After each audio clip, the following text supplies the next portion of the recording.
Yeah,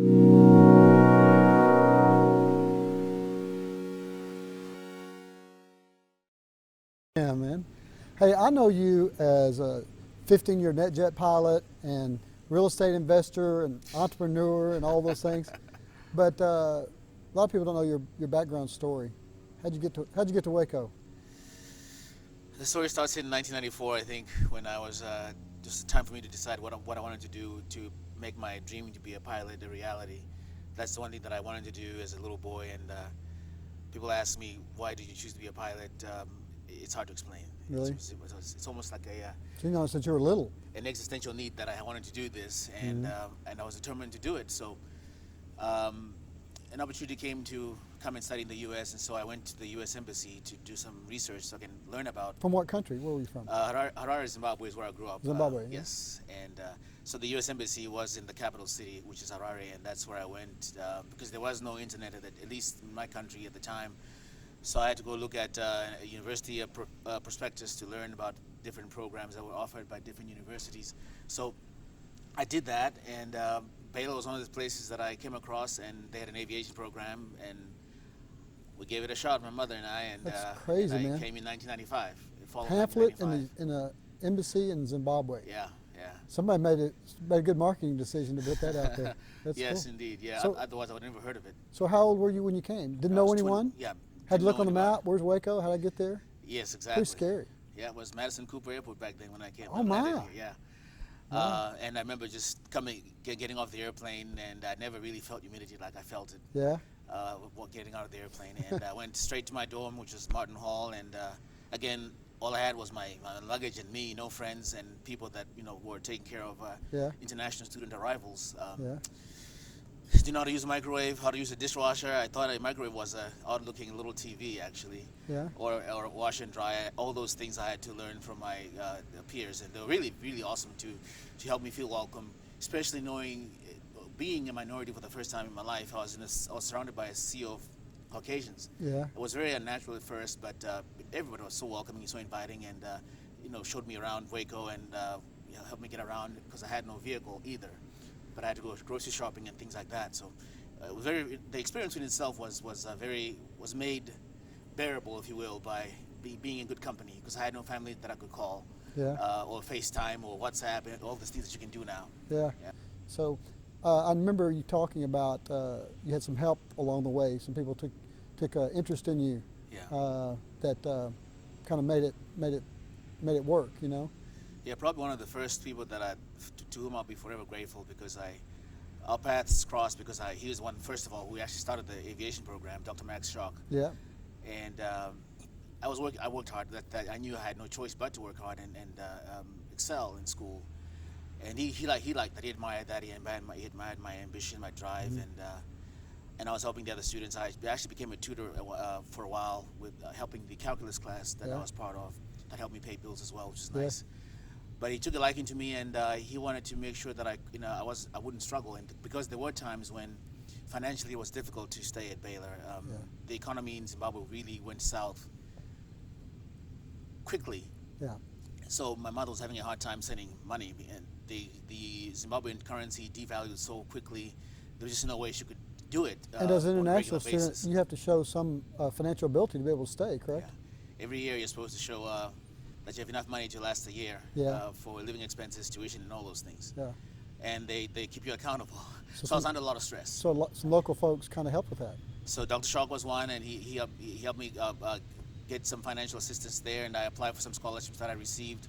But on top of that, one of the kids who I was tutoring, his parents I got to know, and they took it upon themselves to reach out to their philanthropic friends, and they said, okay, well we'll do what we can, and they extended some help. So it was really, really.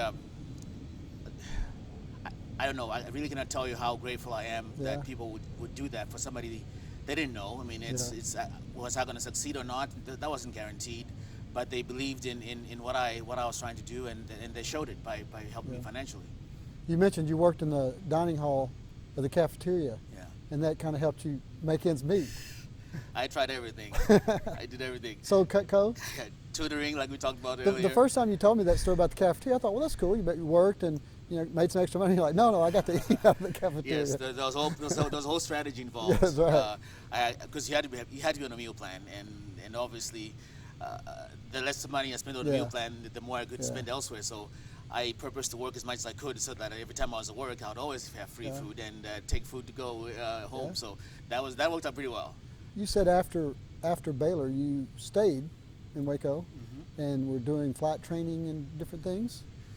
Yeah, so I graduated from Baylor and TSTC in December of 2000, and Yeah. again I needed a job, and Jim Allman with Blackhawk Aerospace Yeah. there, he offered me a job to be a flight instructor. Yeah. The door had been shut on me at TSTC actually, which is Yeah. really the place that at the time all Yeah. CFIs, people who had become flight instructors, would go and work. Yeah. That was not for me apparently, but it was probably one of the best things that ever happened to me at that time, because going back to that time, to 2000, I was devastated because I thought, well, where am I going to work? Mhm. I didn't even know that McGregor existed and that they had a flight school there. But I went there, and Brian Burleson was running the place, said, hey man, we've got one instructor and one airplane, and he's leaving, so you're hired. And that's how I got that job. But fortunately, because of that, I was able to meet people that I'm still friends with today, people that I do Yeah. business with even, Yeah. people that opened my mind to other opportunities beyond just flying airplanes. It ended up being a really, really great blessing for me to be able to be working out there, because I met a lot of people that taught me a lot about Yeah. business, and that's why I'm where I am today in part, because I always thought that the only thing to do once you became a pilot was just to fly airplanes. Yeah. And so Yeah. 2000, so 9/11 happened. Yeah. How did that affect your plan, and did it change what was going on? I mean, Well, I mean, I just been hired in December of 2000, Yeah. and 9 months later, everything stopped. yeah. And I was like most flight schools, like like most flight schools that are structured the way that I was structured, you basically get paid when you fly. Yeah. So with no flying, there was no pay. And one banker here in town he's become a really good friend. He said, hey Felix, I know that you're not flying right now, and you don't need to worry about this, but here's some money to help you, Goodbye. handle these next couple of weeks. Yeah. I like you, and all the best. You got a wife to support and all those things. Again, something that I didn't ask for, and he just extended Yeah. this gesture. So for me, when I think about Waco, and when people ask me, what are you still doing in Waco? You've Yeah. been here for 25 years. You could live anywhere. You're a pilot. Yeah. Why Waco? It's stories like this that make me want to give back. Yeah. And I do, which because I feel so indebted to this community. Yeah. With NetJets, I guess, I don't know if most people how that work, they don't have a station here. So your routine, when you start working, how many days you working off, and how does that work? How do you get to your point of destination with that? I mean, you can kind of live anywhere, I presume. I do. I could, but again, Yeah. it's been Waco all along. But typically, my first day of work starts with travel. Yeah. I drive to Killeen, get on an airline, and they send me somewhere. Yeah. And I'm usually gone for 7 days, so it's 6 nights on the road typically, and 8 nights at home. So you just jump commercial to get you wherever your destination for your charter would be. Wherever the jet is located and the co-pilot is located, that we'll all meet. We both meet there, get the airplane, and then we fly our assigned trips for the entire week, and then we airline back. So you literally could live anywhere and choose to live here. Yeah. Yep, and then when I'm here, I'm working with students at Baylor and TSTC and other folks who are trying to get their licenses, and trying to get some houses. Yeah, yeah, we're going to get to that. Some rental Before I properties, forget, I yeah. want to get this in because I know Yeah. you're one of the few people I know that has actually walked away from a crash. I guess you can call it a crash. I don't know the industry what you call it. It's an But off-field landing. On-field landing. Off-field landing, That's yes, a great yes, term. yes. That sounds safe. Off-field Yeah, landing. well, we walked away, so Yeah. it was definitely safe. Anything you can tell us about that? As safe as it could have been. Yeah. I mean, 2001 was a big year. So 10 days after 9/11, I think, is when they opened. In fact, it was 10 days after 9/11. They opened up the skies again. September 21st, 2001 was a Friday afternoon, and I was working with a general accountant here in town. He had to do one more flight prior to his exam the next day, which was going to be a Saturday morning, and his instructor had moved on to fly for the regionals. So he said, Felix, can you take me up for an hour and just kind of make sure that I'm ready to go tomorrow? Yeah. And I said, sure. It was a beautiful day, and we went out flying, and unfortunately, when we took off, one of the times we attempted to take off, the engine just started to sputter. Mm-hmm. Right here at the Waco Regional, as a matter of fact. We just taken off to the south, headed for the marina, and nothing, and we went through that. I went through that denial phase as an instructor, and I'm looking over, thinking he did something and trying to check everything. Yeah. Things happened so quickly. The engine was gone because all the oil apparently had been draining from the engine because something had been filter had breached or something. But anyway, the engine seized, and literally I just said, here's where we're landing. We can't make the lake, and that's where we wound up in the trees just past the marina. But both wings came off. I remember just hit the sounds and watching just things fly by me. The tail snapped, and I remember making a mayday call to Waco Tower, but it was kind of moot because they could see this trail of smoke behind the airplane. Know where to find you. Yeah, and so sure enough, we were able to get out before this thing caught on fire, and we were in such a inhospitable area that had we not been wearing our shoulder harnesses and seatbelts like we should, and had been knocked out somehow, there was no way we would be able to be saved because it was just so hard for the fire department to get to us. By the time they got there, there was just basically a piece of burnt airplane. Yeah. So that was a very it was a trial by fire, if you will, because I was relatively a brand new flight instructor at the time. Being that was your livelihood, was it hard to get back in the saddle, or did that just come naturally for you? If you want something badly enough, nothing will ever get in your way, right? Yeah. I told myself, okay, Monday morning, go up with somebody because you gotta get back. What are you gonna do if you don't fly? This is what you wanted to do. You're a pilot. Yeah. And I went back at it, and I've been doing it since. Yeah, that's a great story. Yeah. I guess the training kicked in, and some luck, and away we go. Training kicked in, and that's why we teach people to fly. Is when we teach people how to fly, I beg your pardon, we teach them emergency procedures like to deal with situations like that one. I can't believe you've been with NetJets 15 years. Doesn't seem like it's that long. Yeah, it's 15 now. Yeah, started January of 06. Yeah. But that's been an interesting. You encounter a lot of people, different people. That's in that. Yes. Yes. Yeah. I've met and flown quite a few celebrities over the years. All no transcontinental. I don't know what size jet you fly. Is it all domestic? I've flown different kinds. Just I can do both. I've been to Europe. Of course, I've been to Panama. The furthest south I've gone is Panama. But the one I'm flying now, it's mostly the Virgin Islands, Mexico, Canada, and the U.S.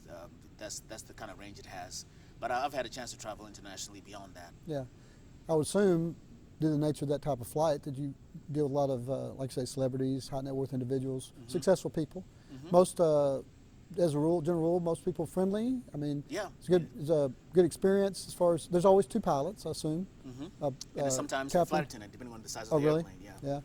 And so that's usually a fun process as far as it is. You get to there's a lot of there are a lot of high net worth individuals out there, and just watching them do their thing is kind of fascinating and sometimes educational. Yeah. But in all cases, at least in my experience, they're usually very professional with us. They respect what we do, and they trust us as people that are going to get them safely from A to B. Yeah. Is it a small enough community of those pilots that you cross paths, or is it just someone? Do you end up flying with people you know quite a bit, or is it always different? I don't know how many there are. There are 3,000 pilots, and depending on the fleet and where people live geographically, that can happen that you fly with somebody more. Do you fly the same model plane all the time? Until you don't have to. Until you train in another one. I mean, yeah.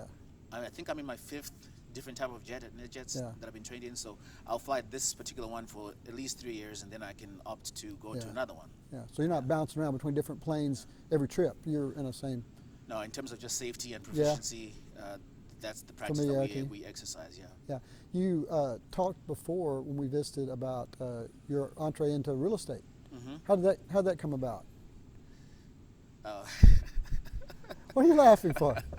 You're an entrepreneur, man, businessman. How'd your interest in real estate come about? Obviously, flight is what it is. That's why that's your living. But I'll say the first person, I'll mention his name, and I don't think you'll mind. I will. Remember what you told me when he was my student. He says, Felix, you need to buy yourself a duplex. Yeah. Live in one half and rent the other half. Yeah. Good financial advice. Just went right over my What? head. I didn't listen. Yeah. And had I listened back then, I would have been more successful. Then I met another guy who I met when I was again flight instructing at McGregor, Gordon Robinson. Yeah. Same thing, Felix. You need to go to the courthouse steps. I don't know if you know, he knows a little bit about real estate. Yeah. Yes. He does. Yes, he does. Go to the courthouse, and I go, Gordon, what are you talking about, man? I don't know anything about real estate. Yeah. Because you go learn. Yeah. And so I did. For six months or so, I'd go there and watch this thing go on. Learn, look up terms, learned how to research properties and tax liens and all those things. And I finally went for it. And I bought my first property at the courthouse steps. Yeah. So and that's how it began. So when you're on flight, doing your thing, and then you have a lot of downtime here, and it's kind of a second job here. Work on your real estate investments. Mm-hmm. And then, and of course, great working with you guys that helped me make all this possible. Yeah, sure. But one of my other passions is working with students because I know what that journey is like. Yeah. In fact, this morning I was out at TSTC speaking to a commercial ground school class about how I got to where I am and trying to remind them that, hey, challenges will come, but determination will always get you there, no matter what. So doing that kind of stuff and working with students and training them, evaluating them, that's another one of my vocations and passions that I take up a lot of my time when I'm home. Yeah. What do you think are the best traits or best qualities to be a commercial pilot? What kind of personality? So I've got in my mind the kind of people I would like to fly with, and some that are great people that I wouldn't like to fly with. But when you think about that, if someone was talking to you about maybe pursuing that career, what personality traits do you think they really have to crawl in that cockpit and do what they do and put people's lives in their hands and all that? It takes ice cold blood in your veins. Really? Hold on, let me rethink that one. No, that's great. I like honesty. Obviously, attention to detail. Being very meticulous, being a perfectionist, and people always call me out on this. You have to want to be in control, because if you don't have that mentality to control the environment, you will not be able to detect change when it happens. And say that again. You have to want to be control. What? You have to want to be in control. Oh, into control. Yes. Because if you're not in control of an environment, it is harder for you to detect that something within that environment is changing. Yeah. And that may affect safety. Yeah. Being in control, but also being able to work with other people, because most employers, like NetJets, you work as a crew. You're not a one-man show. Yeah. Somebody has to be in charge, but it's a team. It's always a team effort. So being able to listen, being able to be patient and gather as much information as you can before you make any decision, I think that's a trait. And being willing to learn from others and accept the fact that you're not always right. I always look for humility in a pilot, and I'll tell you why. Because it seems like they have to have an amount of humility about them to be disciplined enough to go through the checklist. It would seem like if I were doing it, the more experience I get, the more likely I'd be to cut corners. Yeah. And I've flown just enough to know that there's always this checklist or checklist mentality you have to go through, and you have to do it every time. In fact, I've done it for 15 years, doesn't matter, this is a new time. And it seems like it takes a certain amount of humility for people to recognize that discipline combination of humility or something. Discipline combination of discipline and humility, as you say, but training. Every 6 months. Really? We go for training, and it's you could lose your job potentially depending on how poorly you perform. So they grill that discipline within us, and we're very procedural. Yeah. So it becomes almost natural to want to use the checklist because that's all you know what to do. Yeah. Yeah. Lastly, you touched on it just a bit. Why stay in Waco? What made Waco the place that you want to be when you can be anywhere? Those relationships you formed? The relationships that I formed, the people that I'm around. From a practical matter, cost of living. Yeah. It's been a great real estate market too. The real estate market is great. Yeah, real estate market's been really good. Accessibility. And I tell people I can do 4 or 5 things in an hour that you couldn't be able to do in Dallas. But I think more importantly, I belong. Yeah. I've spent most of my life here now. Yeah, it's home. Yeah, I'll be 45 in April, and 25 of those have been right here. Except for about 2 months out of the year, it's pretty nice climate. Yes. Today's a little chilly, but for late January, it's not bad. Yeah. Good place to be. Dressed like this, that's not bad at all. Yeah. Yeah. Well, I think you're a great example of people coming to Baylor and staying. You know, there's a lot of activity a lot of emphasis put on how do we keep people when they come here and stay. And you're a shining example of that. Yeah. And it's really glad to know you. I'm glad you shared your story with us. Hope people appreciate that. Thank you for inviting me to this conversation, and Yeah. hopefully I answered all your questions. Yeah, that's been fun. Yeah. Thanks a lot, man. Thanks, Todd. Okay, we'll see you. Awesome. Thanks, guys.